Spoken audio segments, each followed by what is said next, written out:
Hi hello నమస్తే welcome to Dhatri TV. నేను మీ స్వాతి చౌహాన్. ఈ రోజు మనతో ఉన్నారు మోటివేషనల్ స్పీకర్ మాధవి గారు. Hello ma'am. హాయ్ స్వాతి గారు. మ్యామ్, ఇప్పుడు కేరళలో వాటర్ ఫ్లడ్స్ వస్తున్నాయి కదా మ్యామ్, అసలు వాళ్ళకి ఎలాంటి రిసోర్సెస్ ఇవ్వాలి గవర్నమెంట్? చాలా మంది వ్యవసాయం చేసే వాళ్ళు ఉంటారు, లేకపోతే స్మాల్ స్కేల్ ఇండస్ట్రీ చేసిన వాళ్ళు ఉంటారు, కొంతమంది బిజినెస్ పీపుల్ ఉండొచ్చు, కొంతమంది జాబ్ ఓరియంటెడ్ వాళ్ళు ఉంటారు. చెప్పలేము ఆ ఫ్లడ్లో పడిన బాధ వాళ్ళు ఎవరున్నారు. కాబట్టి వాళ్ళ బ్యాక్గ్రౌండ్ తెలుసుకొని వాళ్ళ తగ్గట్టుగా మనం వాళ్ళకి రిసోర్సెస్ ప్రొవైడ్ చేస్తే government should help out compulsory. అలాగని చెప్పేసి లోకలైజ్డ్ గవర్నమెంట్ అక్కడ అథారిటీ పీపుల్ కూడా వాళ్ళని కొంచెం సపోర్ట్ చేసి వాళ్ళకి ఏం కావాలో తెలుసుకుంటే దాని తగ్గట్టుగా వాళ్ళకి హెల్ప్ ఇస్తే చేస్తారు. పెద్దవాళ్ళు అంటే ఓకే, వాళ్ళకి తెలిసి ఉంటుంది ఎలా సర్వైవ్ అవ్వాలి ఏంటి అనేది తెలిసి ఉంటుంది. బట్ కొంచెం టీనేజ్ నుంచి ఉన్న వాళ్ళు పిల్లలు ఉంటారు కదండి, అసలు వాళ్ళు ఎలా సర్వైవ్ అవ్వాలి అని అర్థం కాక సతమతం అవుతూ ఉంటారు. వాళ్ళకి మీరు ఏం చెప్తారు? ఇది చాలా చాలా కష్టమైన పరిస్థితి. ఎందుకంటే ఒకటి ఏంటంటే ఇప్పటికిప్పుడే వాళ్ళు ఇప్పుడు టీనేజర్స్ అని చెప్పాం. టీనేజ్ టైంలో పేరెంట్స్ సపోర్ట్ చాలా ఇంపార్టెంట్. ఎప్పుడైతే పేరెంట్స్ పక్కకు ఉండకపోతే వాళ్ళకి సపోర్ట్ సిస్టమ్ బ్రేక్ అయిపోతుంది. అలాంటప్పుడు సపోర్ట్ ఇవ్వడానికి ఎవరైనా ఒకళ్ళు ఉండాలి. కానీ ఆ సమయానికి వీలు లేకపోతే ఇంకెవరు చూసుకుంటారు వాళ్ళని? కాబట్టి అలాంటి పిల్లలు సర్వైవ్ కావాలి అంటే ఫస్ట్ ఆఫ్ ఆల్ చాలా వాళ్ళల్లో పాజిటివ్ యాటిట్యూడ్ పెంచుకోవాల్సిందే. ఇంకేమనుకోవాలంటే ఇంక ఇది ఒక స్టేజ్ ఆఫ్ లైఫ్, ఇది నేను వెళ్ళిపోవాల్సింది. ఎలాగంటే నేను చదువుల్లో లేకపోతే ఏదో ఉద్యోగానికి ఎలాగైతే నా పేరెంట్స్ని వదిలి వెళ్ళిపోవాల్సి వస్తుందో ఇప్పుడు కూడా నేను అలాగే అయ్యి నా సర్వైవ్ అవ్వాల్సిందే. And I have to survive. Life అనేది డెత్ ఈజ్ కంపల్సరీ. మన జీవితాంతం మనం ఎప్పటికీ ఉండటం అనేది సాధ్యం కాదు. కాబట్టి ఎప్పటికప్పుడు లైఫ్ ఎండ్ అవుతుంది, డెత్ అవడం ఆస్కారం ఉంటుంది. కాబట్టి అలాంటి పిల్లలకి maybe we can give wonderful motivation classes పెట్టచ్చు వాళ్ళకి. అలాంటి పిల్లల్ని ఒక ఏరియాలో అరేంజ్ చేసుకోవటము, లేకపోతే వాళ్ళకి ఒక పర్టికులర్ కమ్యూనిటీలో తీసుకురావటము, వాళ్ళని కొంచెం డిఫరెంట్ కమ్యూనిటీ ప్లేసెస్లో తీసుకెళ్ళి వాళ్ళని మోటివేట్ చేయడం అని చేయొచ్చు. అలాగే కాకుండా పిల్లలకి కూడా ఇప్పుడు చెప్పే విధానం, ఎవరైనా చెప్పే వాళ్ళు ఉన్నా అక్కడ ఈ పర్టికులర్ రెస్క్యూ టీమ్స్ ఏదైతే ఉంటుందో వాళ్ళకి కూడా కూర్చొని వాళ్ళకి వాళ్ళ జీవితంలో ఏం సాధించాలనుకుంటున్నారు అది ఒక్కసారి వాళ్ళకి చెప్తే దాని తగ్గట్టుగా వాళ్ళు ఏం కృషి చేయాలో చెప్తే ఆ పిల్లలు చాలా వరకు ఆ బయట నుంచి రావడానికి ఆస్కారం ఉంటుంది.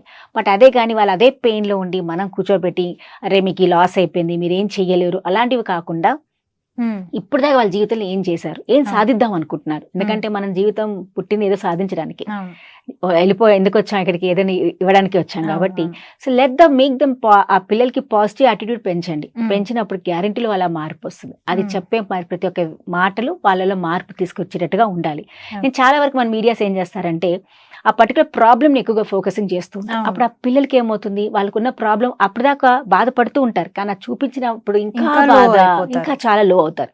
So why we have to tell them it is a phase of life. ఏం చేయలేం, అదొక మనం ఎర్త్ కేక్ అన్న ఫ్లడ్స్ అని ఒక ప్రాబ్లం వచ్చింది, ఇప్పుడు మనం ఏం చేయలేం, న్యాచురల్ కెలామిటీ అది. కాబట్టి ఇప్పుడు ఆ పిల్లలకి మీ లైఫ్ లో ఏం సాధించాలి, మీరు ఎందుకు ఏం చేయాలనుకుంటున్నారు, వాళ్ళు తగ్గట్టుగా వాళ్ళకి కావాల్సిన రిసోర్సెస్ మనం ప్రొవైడ్ చేస్తే, గవర్నమెంట్ ప్రొవైడ్ చేస్తే వాళ్ళు దానికి బయటకు రావడానికి ఆస్కారం ఉంటుంది.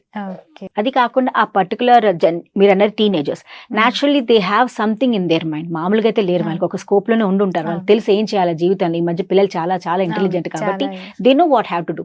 కాబట్టి ఇలాంటప్పుడు కొంచెం వాళ్ళకి మన సపోర్ట్ ఇచ్చి కంపల్సరీ ఒక మంచి హెల్తీ ఎన్విరాన్మెంట్ క్రియేట్ చేసి, సపోర్ట్ సిస్టమ్ వాళ్ళు క్రియేట్ చేసి తగ్గట్టుగా వాళ్ళని బయటికి తీసుకొచ్చి let us go for your ఫ్యూచర్లో. మీరు ఏదైతే గోల్ సెట్ చేయాలనుకుంటున్నారు, ఏదైతే గోల్ మీ లైఫ్లో ఉందో దానికి మీరు ఏం చేస్తే బాగుంటుంది, ఎలాంటి ట్రైనింగ్ తీసుకోవాలి, మిమ్మల్ని మీ మైండ్ సెట్ ఎట్లా పాజిటివ్గా చేసుకోవాలి, ఇవన్నీ వాళ్ళకి చెప్పినప్పుడు గ్యారంటీగా ఒక హెల్పింగ్ నేచర్గా మనం వెళ్ళినప్పుడు గ్యారంటీ చాలా వరకు వాళ్ళకి యూజ్ అవుతుంది. అంతేగాని వాళ్ళ ప్రాబ్లమ్ని అయిపోయింది ఇంకా నీ లైఫ్ ఇంతే, నీకు ఎవరు లేరు, మేము ఏం చేయలేము అన్న గవర్నమెంట్ వెళ్ళినా లేదా పక్కన పబ్లిక్ అథారిటీ వాళ్ళు కూడా సపోర్ట్ ఇవ్వకపోతే పిల్లలు చాలా బాధపడే ఆస్కారం ఉంటుంది. కాబట్టి వీ హ్యావ్ టు అక్కడ ఉన్న సిటిజన్, వాళ్ళ ఎవరైతే ఉందో పబ్లిక్ ఏదైతే ఉందో, let us give some positive motivation to those students. వాళ్ళకి కంపల్సరీ మనం ఒక చిన్న హెల్పింగ్ యాటిట్యూడ్ ఇస్తే చాలు వాళ్ళు పైకి రావడానికి ఆస్కారం ఉంటున్నా. ఇప్పుడు వాళ్ళకి ఎలాంటి రిసోర్సెస్ కావాలి? యాక్చువల్గా మనకు తెలుసు వాళ్ళు ఎలాంటి ఫీల్డ్ నుంచి వస్తున్నారు, వాళ్ళ బ్యాక్గ్రౌండ్ ఏంటి, వాళ్ళ ఆక్యుపేషన్ లెవెల్స్ ఏంటి, వాళ్ళు ఎలాంటి ఫ్యామిలీ నుంచి వచ్చారో తెలుసుకున్నప్పుడు దాని తగ్గట్టుగా వాళ్ళకి మన గవర్నమెంట్ ద్వారా సహాయం ఇప్పించు.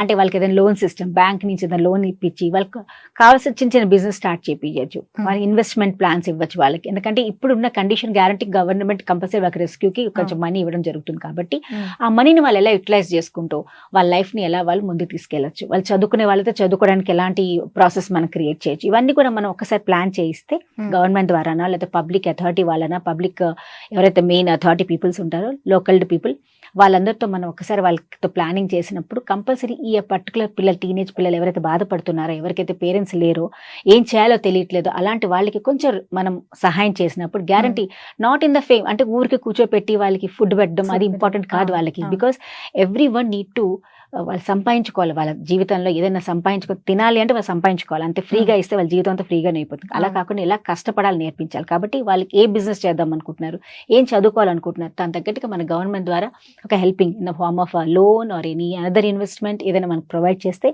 గ్యారంటీ వాళ్ళకి యూజ్ అవుతుంది. ఓకే మ్యామ్, చాలా బాగా ఎక్స్ప్లెయిన్ చేశారు. Thank you so much. చూసారు కదండి మ్యామ్ చెప్పినట్టు, లైక్ పిల్లలు కానీ ఎవరైనా సరే ఇలా జరిగిపోయింది అని లో అవ్వకుండా మీకు మీరు స్ట్రాంగ్గా ఉండాలని మనస్ఫూర్తిగా కోరుకుంటున్నాను. Thank you so much.